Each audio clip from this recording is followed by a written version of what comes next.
Kita 100% pikiran yang sudah dititipkan oleh Tuhan sama kita ya, dari kapasitas 100%. Itu yang sadar itu hanya 12%. Yang 88% itu yang nggak sadar, yang bawah sadar gitu. Dan 12% itu konon ya, konon katanya berdasarkan informasi yang aku pernah dapat. Itu sekelas orang secerdas Habibie aja, itu dia hanya menggunakan kapasitas dari 12% itu hanya menggunakan. Rahayu Bunda, mohon maaf malam ini nggak bisa jumpa secara langsung ya, karena harus menjadi ayah yang baik. Bunda, saya ingin mempertegas kembali terkait dengan rencana kita untuk mengadakan acara setting goal 2023 ya, di tahun 2023. Itu kira-kira andai kata kemudian acara itu jadi kita create bersama-sama gitu, materi-materi atau gambaran abstraksi kegiatan itu, acara itu kira-kira seperti apa Bunda? Apa saja yang akan didapatkan oleh peserta selama mengikuti acara tersebut gitu? Oke, ya kali ini Mas Hendra diwakili oleh voice note-nya ya, dan daftarnya banyak banget itu, ada 24 pertanyaan kalau nggak salah. Oke, Rahayu, goal setting ya, untuk goal setting 2023. Biasanya untuk goal setting itu ada beberapa proses, ada 3 proses ya. Proses yang pertama itu nanti masing-masing peserta ya, masing-masing peserta diajak untuk membersihkan pikirannya dulu, diajak untuk membersihkan jiwanya dulu, istilahnya dikorai dulu, dibersihin dulu dengan treatment terapi pemulihan jiwa. Jadi nanti yang pertama itu pemulihan jiwa. Terus habis itu masing-masing orang itu diwajibkan untuk menulis apa saja yang mereka ingin capai di tahun 2023. Nah, yang pengen mereka capai itu ada 3. Ada yang jangka pendek, ada yang jangka menengah, ada yang jangka panjang. Misalnya nih, jangka pendek, ada beberapa keinginan yang mereka pengen capai dalam waktu 3 atau 4 bulan.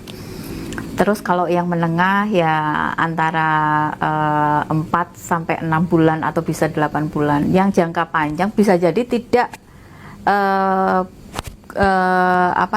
time frame-nya tidak di tahun 2023, tapi bisa jadi time frame-nya bisa di tahun 2024 atau malah lebih dari itu.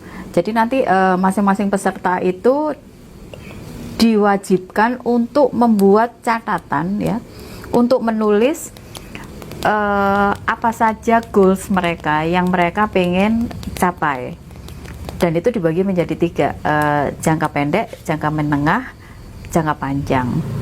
Setelah itu ya, mereka harus menulis sifat-sifat atau sikap-sikap apa yang mereka harus hilangkan.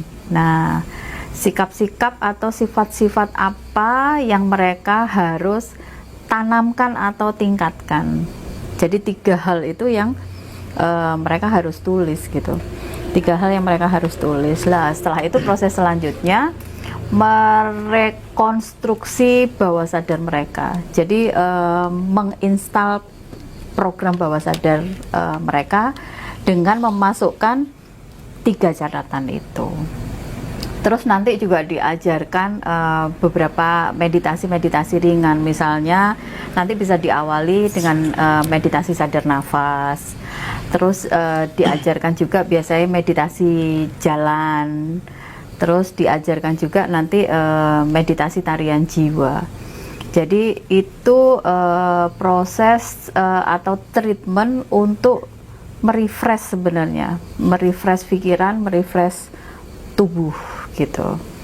Itu sih yang yang biasa dilakukan, goal setting namanya ya, goal setting 2023. Dan itu biasanya ketika mengikuti goal setting, misalnya ini ya, kita ikut goal setting 2023. Nanti Desember itu ada proses evaluasi dari goals yang ingin dicapai di 2023. Dievaluasi, habis itu bikin lagi program untuk tahun berikutnya, tahun 2024. Jadi kayak begini, nanti akhir tahun, mendekati akhir tahun, aku biasanya bikinnya itu di tanggal 29 atau tanggal 30 Desember. Jadi pertama yang aku lakukan adalah mereview atau mengevaluasi goals yang sudah aku tanamkan nih tahun kemarin, tahun 2021. Nah, itu aku evaluasi mana yang udah tercapai dan mana yang belum tercapai. Kalau misalnya ada yang belum tercapai, dimasukkan lagi untuk goals 2023. Nah, setelah dievaluasi, baru nanti ditanamkan lagi, diinstal lagi, dipasang lagi program untuk tahun 2023. Biasanya begitu. Dan itu prosesnya nggak terlalu lama. Yang lama itu biasanya tanya jawabnya yang lama, karena pertanyaan itu biasanya nggak pernah berhenti. Satu peserta itu bisa punya lebih dari 2 pertanyaan. Jadi yang paling bikin lama adalah menjawab pertanyaan-pertanyaan dari peserta. Tapi kalau sebenarnya untuk proses itu sendiri, proses untuk pemulihan jiwa, terus proses untuk menginstal program, itu sebenarnya 1 jam aja cukup. Yang lama yaitu tanyanya banyak, ya pertanyaannya banyak, jadi jawabnya agak lama. Terus yang kedua, ketika diminta untuk menulis apa saja yang mereka akan pasang, ya program apa saja yang mereka akan pasang, biasanya orang-orang itu mikirin rodok panjang. Di situ justru ketika mereka harus menulis dengan detail apa yang mereka inginkan, biasanya ini kuno deadlocknya di situ, jadi membutuhkan waktu agak lama. Kui sih Mas Hendra. Yo nggak apa-apa kalau misalnya kita mau coba. Biasanya aku kan bikin ini nggak terlalu banyak orang ya. Tahun-tahun sebelumnya nggak terlalu banyak orang. Tapi ini karena dengan ngaji Roso ada Mas Hendra, ya bisa lah dibikin nanti rame-rame ya, sambil silaturahmi, terus sambil bikin goals untuk tahun 2023 gitu. Boleh banget. Ayo. Selanjutnya begini Bunda, jadi banyak orang masih belum bisa membedakan antara pikiran sadar dan pikiran bawah sadar gitu ya. Sementara kita ketahui bahwa pikiran bawah sadar itu memiliki prosentase terbesar untuk mendorong keberhasilan hidup seseorang gitu. Bagaimana Bunda menjelaskan ini, antara pikiran sadar dan pikiran bawah sadar, serta potensi yang kemudian terkandung di dalam pikiran bawah sadar dalam konteks kehidupan atau kesuksesan hidup seseorang begitu Bunda. Kesuksesan hidup. Selanjutnya. Oke. Ya seperti yang kita tahu ya, dari kapasitas 100% pikiran yang sudah dititipkan oleh Tuhan sama kita ya, dari kapasitas 100%, itu yang sadar itu hanya 12%. Yang 88% itu yang nggak sadar, yang bawah sadar gitu. Dan 12% itu konon katanya, berdasarkan informasi yang aku pernah dapat, itu sekelas orang secerdas Habibie aja, itu dia hanya menggunakan kapasitas dari 12% itu hanya menggunakan 8%. Itu Pak Habibie ya. Terus apa kabar dengan aku? Apa kabar dengan yang lain gitu. Jadi makanya kenapa alam bawah sadar kita itu kalau dikelola sangat luar biasa dampaknya dalam kehidupan kita. Ya karena yang bawah sadar itu 88% sendiri. Ya banyak sih sebenarnya ya contoh-contoh ya. Kalau misalnya ya kayak misalnya orang-orang sakti itu ya, orang-orang keren kayak Limbat, kayak Deddy Corbuzier, kayak mungkin orang-orang yang seusia denganku ya, atau lebih banyak lagi umurnya. Itu pernah dengar David Copperfield. Nah, itu sama. dia bisa sekeren itu, dia bisa secerdas itu, dia bisa seoke itu karena dia memaksimalkan kapasitas yang 88%. Ya kita nggak perlu seperti mereka lah ya, nggak perlu seperti mereka. Tapi kita bisa menggunakan itu untuk memberdayakan diri kita, untuk memberdayakan hidup kita. Nah, sorry. Kalau yang sadar itu yang kita gunakan gini, kayak ngomong, iki sadar.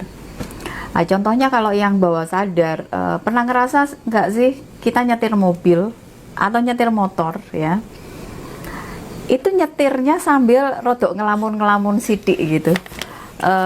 Ini contoh kecil ya, contoh kecil. Contoh yang paling mudah yang ada di kehidupan kita sehari-hari. Nyetir mobil sambil dengerin musik. Ya, musiknya melo, terus abis itu nyetirnya sambil ngelamun-ngelamun gak jelas, entah itu pikirannya lari ke tahun yang keberapa, ya. Tapi nyampe rumah, waktu belok ya belok, waktu belok kiri ya belok kiri, tangannya juga langsung klik ngeriting kiri, belok kanan, secara otomatis tangannya ngeriting kanan, lampu merah otomatis kakinya nginjek rem.